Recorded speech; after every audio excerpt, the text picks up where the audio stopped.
Yeah, just thank you everybody for bearing with us. I really appreciate it. I am now going to play the video from Louise, which is Peacefulness and Love. Well, hello everyone.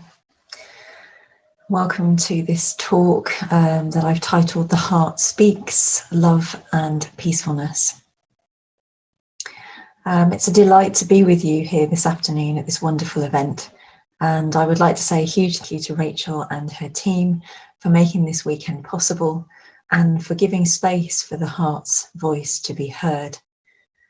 For those who do not know me, my name is Louise Livingstone. I have a PhD in transformative learning from Canterbury Christ University and an MSc in holistic science from the Schumacher College in Devon. I am the director of the Heart Sense Research Institute and the co-founder of the Centre for Myth, Cosmology and the Sacred. At Canterbury Christ Church University, I taught on the highly popular MA Myth, Cosmology and the Sacred, which unfortunately has now been withdrawn from the university's offering. This MA is to support participants to be in the world differently, to see the world through different eyes, specifically focusing on esoteric wisdom and transpersonal psychology, which both take seriously the imagination as an important faculty of human knowing. As my colleagues and I now move beyond the boundaries of academia into our new Centre for Myth, Cosmology and the Sacred, and through my own work, through the Heart Sense Research Institute, we find ourselves able to move more deeply into ways of doing that endeavour to preserve an integrative, soul-based approach to learning about our deep selves, our relationship to nature, the cosmos, and the bigger picture of our spiritual identity. And what this means is revisioning educational principles to include the full spectrum of human ways of knowing, specifically the intuitive, the imaginal, the enchanted, the magical, the mysterious, and the ineffable, as well as and alongside the empirical, the rational, taking seriously insights evoked by dream, by myth, by symbol, by altered states of consciousness, by creative imagination and spiritual vision. So moving into today's session, I'm hoping to bring my own research to life. That is, giving a platform for the heart to speak in relation to the subject of this talk, which is peacefulness and love. And while it might sound strange to give the heart a platform to speak, this is indeed what my own PhD research was able to achieve. The title of my thesis is How Can the Thought of the Heart Offer Effective Ways of Engaging with Conflict, an Imaginal and Reflexive Study. The project gave a space for my heart to lead in relation to the phenomenon of conflict, taking seriously what the heart wanted to say to me about conflict. This meant that I drew on my heart's intelligence and wisdom as an organ of perception, following in the footsteps of the Sufi mystic tradition. In this sense, my work drew on the discourses of transformational learning, depth psychology, holistic science, cultural history, esoteric wisdom, and religious philosophy. My ongoing work aims to reimagine the long-forgotten wise and intelligent heart for contemporary times, illuminating through research, contemplative action, and nourishing dialogue how the heart as a focal point of compassion, love, and kindness, and as an organ of perception and wisdom, is a valuable and vital ally in our world of increasing global challenges, injustice, and inequality. So in preparing for this session, I returned to the familiar place of my deep inner heart to contemplate the notion of peacefulness and love.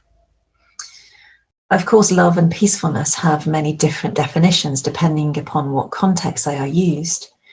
But for clarity, in the context of today's session, I am framing an understanding of peacefulness and love from within the transformative space of the wise and intelligent heart, the heart that I met on my own research journey. In this sense, and as we shall see, peacefulness and love are emanations of the heart's intelligence in action, and I hope to be able to put this into context as the session progresses. So what I'd like to do now, firstly, before we move into the main session, is to move into the heart space, into a contemplative exercise, just a short tuning in to the heart space. So I would like you, if you feel comfortable, to close your eyes, to just really make yourself comfortable in the space that you find yourself in, really arrive where you are. Just be still, settle, soften into the space that you find yourself in. And just take some deep cleansing breaths in and out. Again, if it feels comfortable to do so, place your palms over your heart and breathe slowly and rhythmically. And concentrating now, bringing your awareness on breathing the world into your heart space. And with every in-breath that you take, just visualize, feel, or intend that you are taking in, receiving this amazingly complex, mysterious, beautiful world deep into your heart. And with every out-breath, you are giving yourself back to the world in a reciprocal, dynamic relationship. Breathing in and breathing out, deep into the heart space and out again, back into the world. And now I would like you to become aware of your physical heart beating in your chest. And moving slowly backwards over your lifetime, I would like you to contemplate and appreciate that your heart has been beating as early as 16 days after your conception. Beating in time with the rhythm of life before your brain has even been formed. And as you allow yourself to feel this, I would like you to contemplate the notion that something animated your heart into being. And that this force that animates your heartbeat, that animates your being, has continued to do so for the whole of your life.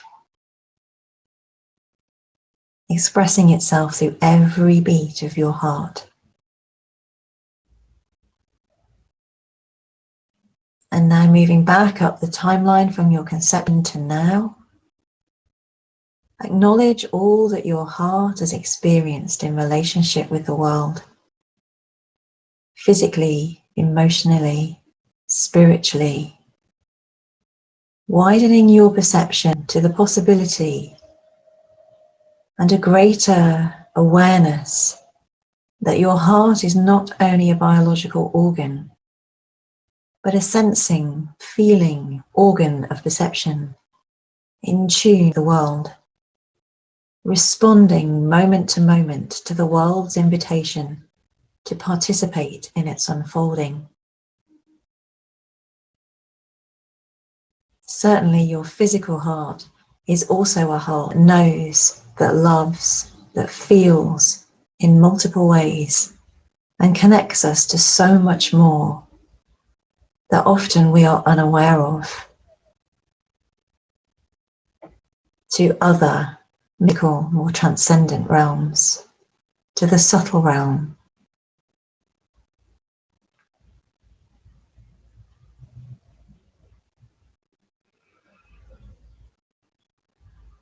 So just continue to breathe in and out of the heart space for just a few moments longer.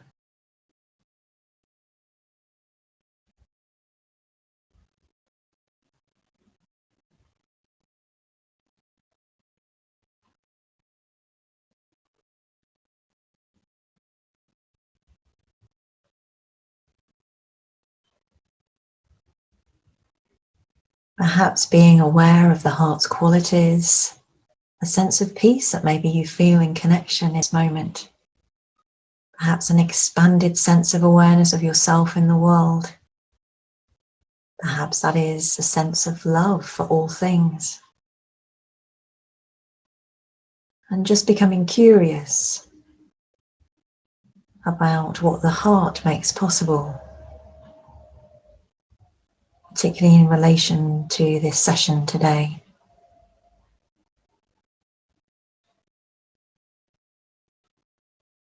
Just very gently now and slowly bringing your attention back to the present moment, and back to this time and space.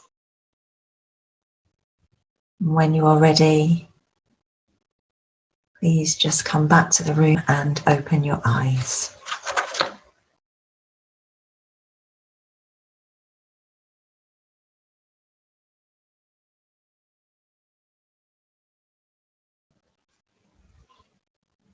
Thank you, everyone.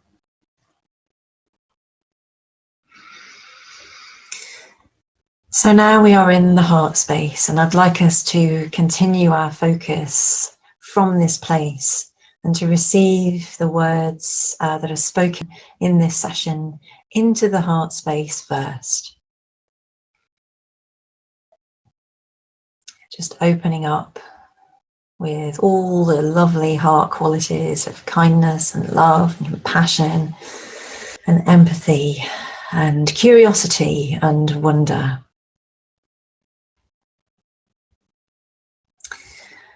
And as is becoming perhaps clear from the way that I'm speaking, the heart's way of being in the world is quite different to our usual way of making sense of the world. That is through the rational intellect, which we in the contemporary Western world generally associate with the mind or the brain. And as we shall come to see, the heart's language is one of imagery, in the sense that it takes in the images of the world as it presents itself to us, for that is the only way that the world can speak to us. That's its language. And this comes way before our objective, kind of abstracted, analytical thinking is activated. And thus the heart finds itself very much at home in the living language of the world, the language that the world speaks. It is a poetic language inspired by the world's images, these beautiful, beautiful images that come to us. And in that sense, the language of the world, the language of the heart, is symbol and metaphor. And it is for the reason that I have chosen in this session to tell a story of the heart and how incredibly relevant its innate characteristics and qualities of love, compassion, and peacefulness are for our troubled world today. It is a story that will be told through the imagery, experience, and context of my own life, for that is the only story that I have the experience to tell.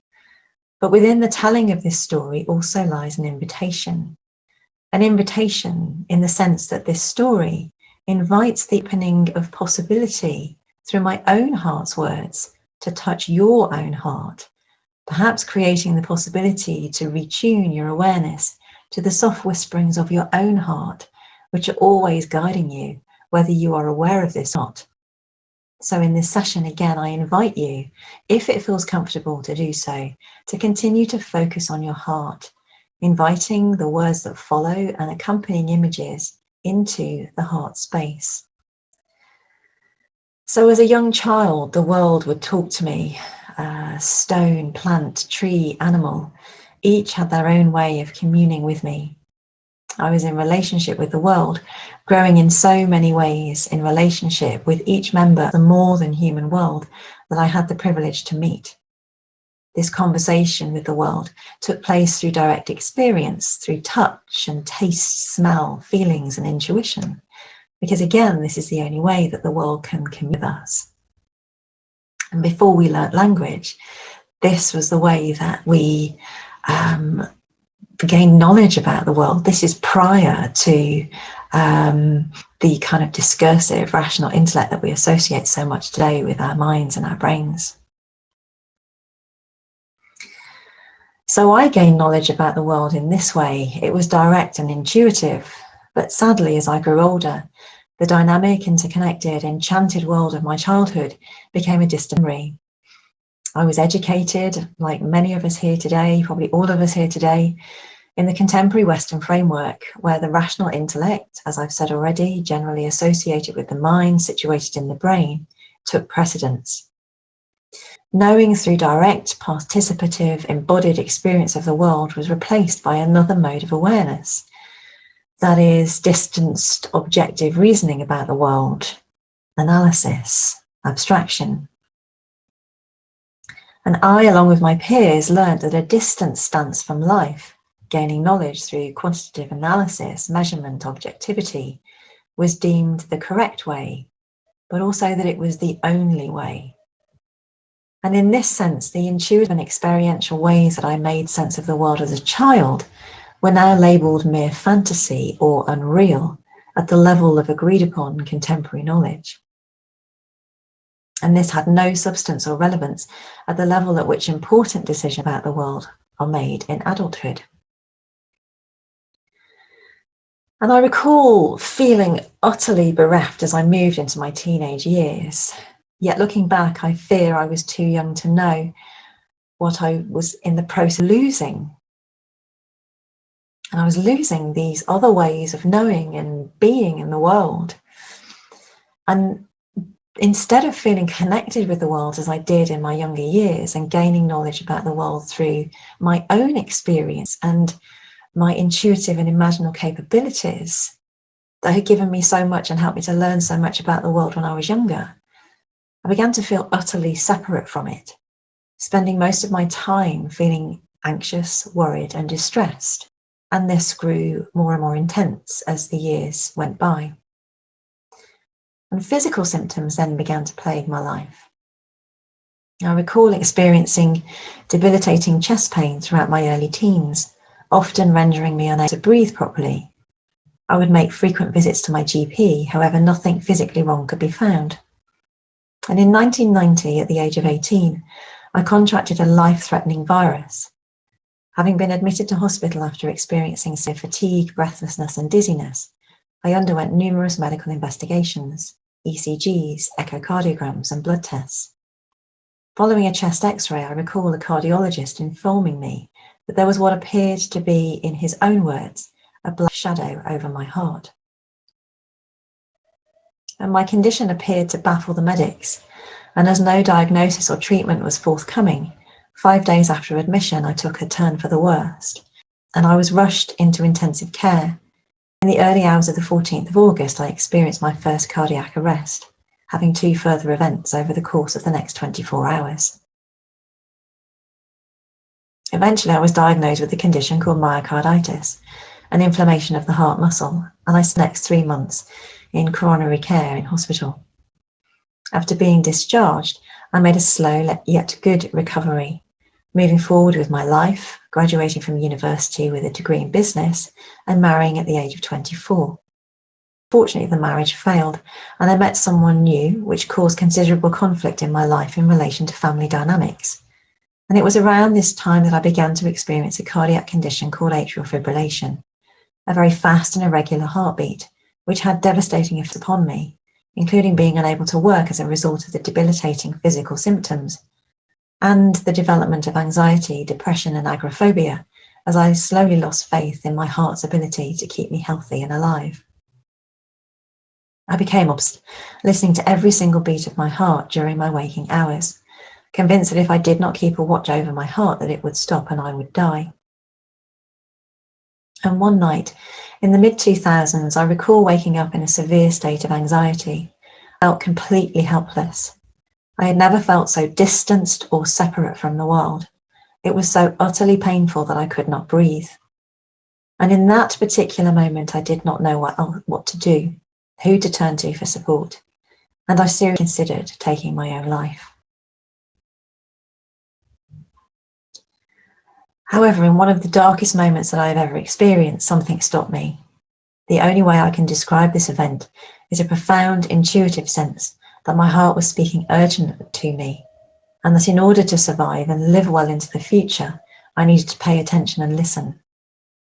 This transformative moment, which broke through into my awareness at a time of great emotional conflict and chronic ill health, offered me a choice between life and death, showing me the phenomenon of separation, of conflict, of my movement away from a deep connectedness with the world, and showed that deep distress in my own body, heart, and mind. And even as I reflect now, I can only attempt to describe what happened to me as a kind of mystical experience residing somewhere beyond a place that my knowledge at the time allowed me to perceive. And whilst I cannot categorically state that this experience awakened an immediate urge in me for spiritual development, it did stimulate an urge to understand what had happened to me. It also gave me a glimpse of something different with regards to the nature of reality itself, standing in stark contrast to the view of the world that I had been educated into. Specifically, this experience took me back to the world of my childhood and reminded me of a different way of knowing that used to be so familiar to me in my younger years. And whilst this experience was incredibly frightening, I also knew that my heart was trying to lead me towards a sense of peace and connection that I had not felt for many, many years. Following this incident, I had a strong sense that my heart was a window onto a more expanded sense of reality. In that moment, on that night, I committed to learn my heart's language and to understand why I felt so disconnected from life, why life was so challenging, why I found it so difficult to be a human in this world. And this took a long time. And over the past decade and a half, I have totally changed my life. And specifically, I sold my house, all my possessions. I've moved around the country and was guided by my heart into postgraduate study at the Schumacher College to do an MSc in holistic science and onwards to a PhD at Canterbury Christ Church University.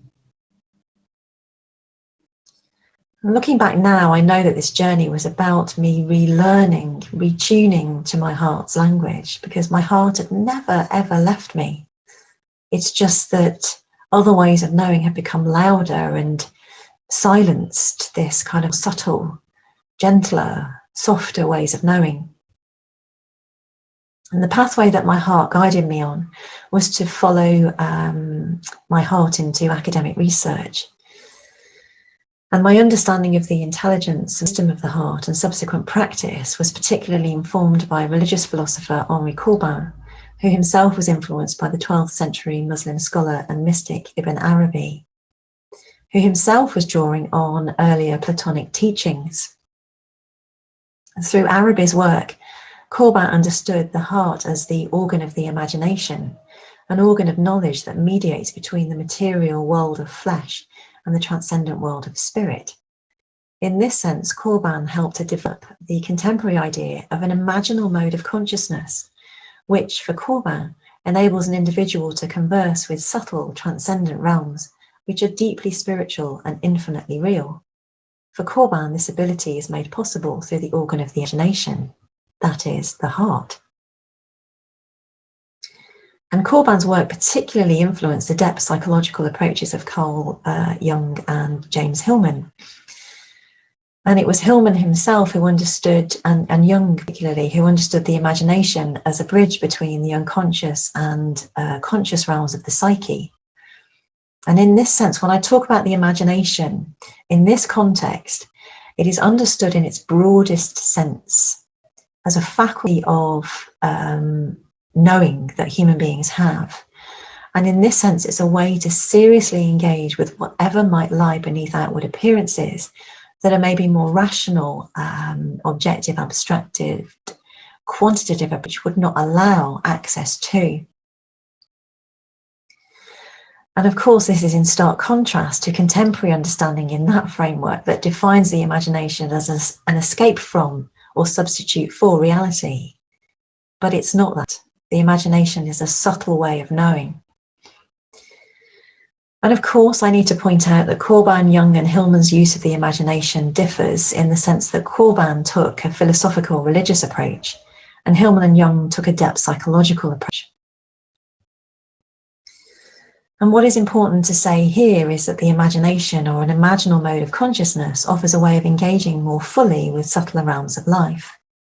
And these, I now realise, are the realms of life that I knew as a young girl, my intuitive and imaginal ways of making sense of the world, and that I have now come to understand are just as valid and just as important as the rational objective intellect, which we, again, normally associate with the mind or the brain. So for Corban and Hillman, the heart is an organ of perception, receiving the world and responding to the world as it speaks to us through images. An imaginal mode of consciousness, therefore, takes up these images, the language of the imagination, a living language of symbol and metaphor, often revealed to us through daydream, inspiration, meditation, reverie, or dream, or through song or music or the arts. This visionary or perceptive imagination offers possibilities for engaging with life that are not visible in our ordinary, everyday mode of consciousness. In this sense, the imagination and the heart, as its organ of perception, is a facilitator for interacting with life and unfolds in each and every living moment. It is the creative space which is able to hold the balance between differing poles of reality. For Hillman, the imagination is the authentic voice of the heart, and so that if we speak from the heart in conversation with the world, we must speak imaginatively. It was with this understanding of the imagination and the heart in place that I was able to bring the heart's voice into my awareness and consequently engage with the world's invitation. I was able to rediscover the heart in its exile in my own world. And my task was to listen to my heart and return to life, to an intimate connection to the world. In this sense, I committed and still commit to putting the heart and the heart's way of knowing first, followed by rational, analytical critique, to make sense of my own world through a reflexive process of looking and looking again, committing to a continual movement of meaning making. Reflecting on the work that I've done in relationship with my own heart, I was asked to open up to receive the world in its fullness through tasting, feeling, witnessing, and participating in a wider, expansive field of consciousness that was clothed in my own narrative and images, which not only transformed my own life, but I later discovered carried deep implications for personal development, ecological issues, social justice, and conflict resolution. Throughout my research, my heart has guided me towards an understanding that a contemporary approach towards knowledge seems to have split the individual and the individual's view of reality into two. That champions, generally speaking, the rational intellect over the intuition and the imagination, which are just as important. This means that the heart, in the context of our everyday way of knowing, can only ever be engaged with at a kind of social, political level as a biological pump, because we don't take the heart seriously in our modern narrative. In relation to this idea, religious philosopher Gregory Shaw observes that we live in a profound disconnect between private experience and public discourse, because perhaps in our personal lives, not on the main stage when we're out and about, but in our personal lives, no. There's a knowing, there's a deep intuitive knowing that our experience of the world is so much deeper than what we are told is correct or right. In terms of ways of thinking about the world, our experience is just as important. And what this has led to, according to transpersonal psychologist Elizabeth McCormack and cultural historian Faye Bound-Alberti, is that the heart has been subsumed into a kind of medical narrative. There are now two distinct hearts that live in contemporary society. The first is what McCormack terms the worker heart, and Bound-Alberti terms the heart of science, which is the physical pumping organ. And the second, McCormack terms the feeling heart, and Bound-Alberti terms the heart of culture. Indeed, according to Bound-Alberti, the feeling heart, the heart of culture, is the heart that still grounds feelings and emotions in the organ and the symbol of the heart, despite attempts of medical science and the contemporary narrative to move explanations for these to the brain and just leaving nothing really for the heart.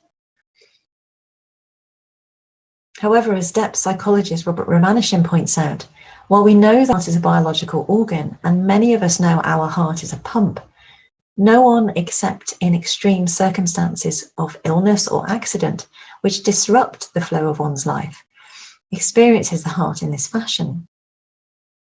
In a Bound-Alberti states, There is a crisis in modern science and in contemporary narrative in terms of how we understand the heart. Specifically, as sensing, feeling, experiencing beings, our experience of the heart is such that we respond to life from there, and we always have. What we have is a crisis of perception. According to postmodern theologian Matthew Fox, troubles exist in our modern world because our hearts are not living fully. The subtle heart that was once understood to link us to psychic or spiritual realities has long been forgotten and now lies impoverished, hungry and starved, crying out in our contemporary heart diseases, for example, sitting in our chest divided, as Hillman says, empty, as Ramanujan says. However, by committing to see the heart differently and contemplating the heart's story within my own life, I have come to realize that it is far more complex than we might have previously understood. As Ramanujan states, through the language of the heart, the world of nature is transformed. Lingering in the heart space, it is possible to be drawn closer to what we have forgotten, left behind, neglected, marginalized, and otherwise abandoned. Through the eyes of the imagination, reflecting upon a myriad of images that the heart has spoken about here, it becomes possible to accommodate the forgotten, marginalized hearts that have lived and made meaning for countless people's history, perhaps transforming our own ideas of the heart in the process. From my own perspective, committing to move into and listen to my heart and my heart's story through its language of the imagination has expanded my understanding of the heart and given me access to a rich, complex and mysterious world that is often not available through a reductive lens. This different way of seeing has opened up a deeply compassionate, loving, peaceful, non-judgmental heart that guides my life each and every day. It is the approach of the heart guiding me in the world, bringing the world to life through its framing towards the world, that activates the qualities of love and peace in the world. They are inherent, innate in the heart's approach. Personally, I have a daily practice of sinking into my heart space and asking what my heart wants me to know. Through my experience of cardiac illness and committing to see my heart differently, the way that I see the world has changed, and my relationships with myself, my heart and others have all transformed. I consider myself fitter and healthier than I ever have been, and by seeing the world through the eyes of my own heart, my relationships with others have transformed in generally favourable ways. And so why does this matter for now, for these times? I mean, as we all know, we are living through deeply challenging times. We are faced with multiple issues, from climate change to societal breakdown, economic collapse, and obviously the global pandemic, which is raging at the moment. And so my heart guides me onwards in the world with a sense of urgency. And I hope that this session has given much food for thought and perhaps a provocation towards conversation in addition to our often taken for granted assumptions about what the heart is, in order to make possible different creative conversations in relation to personal and global challenges. Could the heart, when taken seriously as an organ of imaginal perception, an organ of wisdom and knowing, an organ that receives the world, be illuminating a different way of engaging with the world itself, an approach that honours our deep interconnectedness with each other and the world in which each of us is innately, intricately embedded?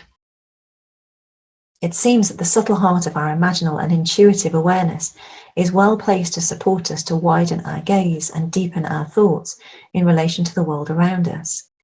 As the heart is a biological organ and so much more, by taking seriously the idea of the heart as an organ of perception and wisdom, and by acting through the heart with its different inherent qualities of love, compassion and peace, how might we engage with the world differently? When the heart is allowed to live in our lives and in our world in its fullest sense, not just as a physical organ, but as a repository, a place of wisdom and perception, it is big enough to love the world and light up the universe. Our relationship and innate intimate connection with ourselves and the world can be restored. From a contemporary standpoint towards the world, there might be some individuals who say that the heart is not without its problems, in the sense that it can represent a kind of moral high ground or superiority. However, this is not the heart that I have met on my own journey. For this is a heart that knows the world differently, that is oriented towards the world in a completely different way to the way that the rational intellect makes sense of the world. In this context, our way of being in the world is flipped. We return home to heart, taking seriously the organ of knowing through which the world is first received by us, offering then this knowledge to the rational intellect for observation and analysis, and then the intellect handing this back to the heart. We flip our focus from the rational intellect, the intuitive imagining heart, and we are able to give the world back to itself. In this sense, we free the world to live out its story through us in dynamic, enabling, reciprocal relationship. These living stories of us and the world unfold in a dance of togetherness, of forever becoming in communion with one another, the active creation of peacefulness and love. Is not an approach or place where our will or story is placed onto the world, as in the contemporary framework. It is the heart with its innate capacity for love and peace that makes this dance with the world possible. It is the heart as the organ of the imagination that engenders, that is the creative force of authentic love and peacefulness into the world. It is the mode of knowing that lifts us into the possibility of living in peace, in deep love for ourselves and the world. Indeed, peacefulness and love, I suggest, through my own experience, are completed and realized through us, from within and through the heart, in direct relationship with the world. And so I'll just leave you now with a question that guides me each and every day. What conversations become possible through attending to the world through the heart's way, and how might the heart's way change the world? I'd just like to give thanks for you for being here today, for listening to this session. It's been wonderful. I will be here for questions afterwards. This last slide just shows the next Heart Sense group process that I developed through my PhD that I didn't have time to talk about here today. But my next cohort is starting again on the 26th of April. We have 5 sessions fortnightly over Zoom from 7:30 until 9. And these are really transformative groups. So if you're interested, please do visit the link. Also, you can find more out about my work and search through my own organisation, Heart Sense Research, or get in contact with me via the links on the PowerPoint slide. Thank you so much for listening. It's been a pleasure being here with you, and I look forward to your questions. Thank you. Hi there. Hi. That was great. Thank you. Thank you. Interesting. A lot of in-depth information there. Yeah. But what I did really associate with was when you were saying about the palpitations and things like that. I've been on medication for palpitations for many, many years, and I've always thought it was something more than physical. I've always thought it because I have night terrors, and that, you said you had the thing waking up where you thought you were going to die. I get that a lot. So yeah, maybe I need to speak to you more about. Well, I'd be delighted. I mean, it's such recalling those nights. It would be sort of pretty much every single night, and then that kind of revelatory moment, which was like, you can't carry on like this, and maybe it's not just physical. Maybe there's something deeper trying to kind of break through. And that's what led me on this, sort of decade and a half long journey, really. You know, I used to take a lot of medication. I mean, on a physical level, that there are clear manifestations of change, because I used to take a lot of medication, and now I'm on such a tiny amount of bisoprolol I take. It's a beta blocker, but I sort of go every other day with that, and I'm trying to kind of wean myself off it a little bit more, and I take a tiny amount. I used to be on huge amounts of medication. Wow. And also sort of when I've had echocardiograms, you know, nurses have always sort of say to me, how have you improved your left ventricle functionality, you know, because it's improved by like 10-20% since I last saw you. And it's like, oh, well, you know, I've been doing this research, and they're just like blown away. So, you know, there are the physical, you know, proof of, you know, this work. Oh, yeah. Because that's quite interesting. I'm not sure whether you were around when we had Unified on, and you know they were saying about using other techniques to help with you know chronic pain and things like that, and I can imagine that would help. Definitely. I think what I was trying to get across in the session really was that there are lots and lots of different ways that we are in the world, that we be in the world, and that we know in the world. And then actually one seems to have taken precedence to a great detriment to ourselves. And I kind of like to think of us as, you know, I guess like we all here, you know, we're holistic beings, and we have many different ways of knowing. And I think it's about bringing those subtler realms back into our lives, and sort of exploring that in more detail, giving ourselves the allowing ourselves to do that, rather than just saying, oh, you know, it's just my imagination. Actually, the imagination is an important way of knowing. No, that's fascinating. There's not any questions in the chat. Lots of people are saying fascinating and inspirational, but no actual questions. So, no, that's okay. But yeah, I think it's one of those things as well, though. I think when it comes to anything to do with the heart, I think a lot of us sort of push things away because it's too emotional. And you need, I know Jenny yesterday saying that there's people who need like a 28-day, I think it was, no, it wasn't, it was Sarah that was saying 28-day processing time for the information. And I would imagine that the information you've just given us there it's quite a long time to process some of that. I mean, there's a lot of information there. And I was trying to keep it simple, but also tell a story at the same time. And, you know, like you say as well, when you start to dive into these places, these sort of more unconscious, subtle, emotional places, I think you do have to go carefully. You know, I have a lovely group that I'm working with at the moment, and, you know, I'm always saying, you know, go carefully, only at a level comfortable for you, because we do live in such a fast-paced world where there's so much to do on a day-to-day level, on a physical level. You know, things have to be done. We still live as physical beings in the world, but then also to kind of lump onto that, you know, sort of working with what your heart wants to say, bringing up maybe past trauma, emotions, you do also have to be very careful, which is why, you know, I'm standing here sort of having had a lifelong, well, half of my life having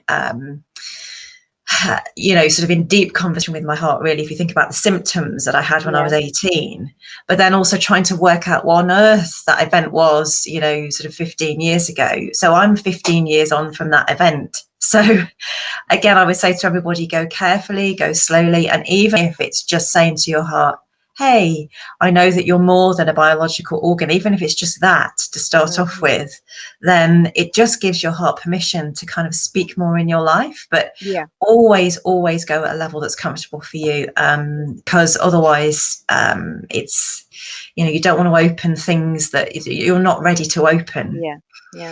Because I think when I have the palpitations, which tend to be worse at night, it's almost when I'm horizontal.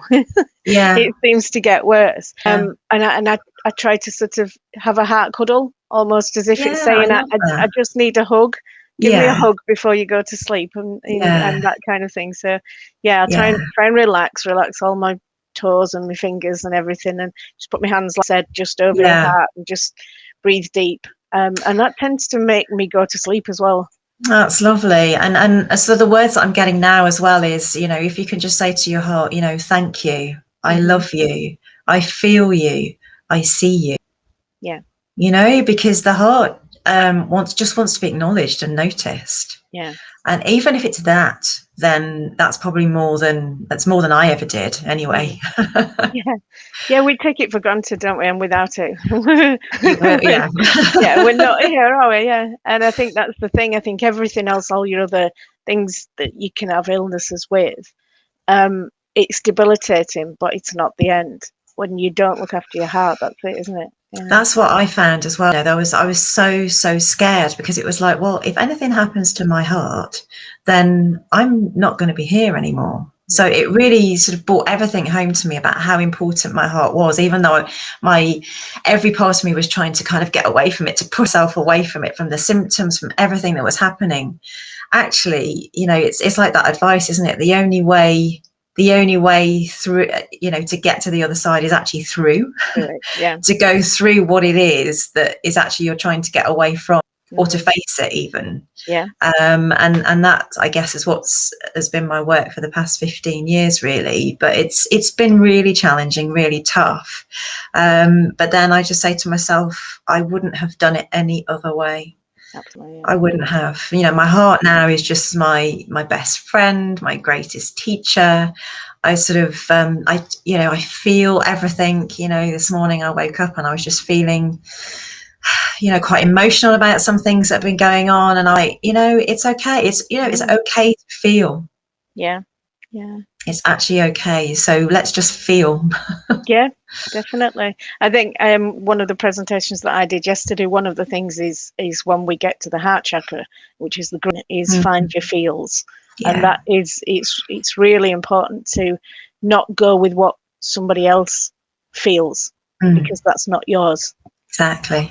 Yeah. And that's an opinion, not your own personal emotion. So yeah. Yeah, exactly. I mean, that's such good advice, Rachel. You know, and again, the way that I work is such that I work very much in conjunction with nature a lot. So do sort of kind of the heart sense process out in nature. So nature is always talking to us in its own particular way. It's having a conversation with you, but the conversation that it has with you will be different to the one that it has with me, because I need to know certain things differently to the way that you need to know things, which is where this idea of kind of flipping our understanding of the world comes in, because we're the organs of perception. You know, we're the instruments who receive the world, but that's going to be different for another person. So if we can learn to trust ourselves and what we get from the world first, and then pass that, you know, to the discursive intellect, to the rational intellect to have a look at, then pass it back to the heart, so we can then move in conversation back out in the world. I think what we do now is we kind of look for that validation outside, instead of gathering that validation and self-trust within first, and then pass it out. So we're kind of living in a flip version of reality, which, you know, it's only a personal opinion, but I don't think it's necessarily that helpful, you know, particularly with what we're facing right now. Yeah. Brilliant, thank you. So no more questions in the chat box, so I think we'll that's leave it there, but that's brilliant, thank you. Thank you for your questions. It will be on the YouTube channel, on the Facebook page, and I'll drop your links in there as well, so people can find you. Thanks, Rachel. Okay, lovely to speak to you. And to you. Thank See you again soon. Bye. Bye.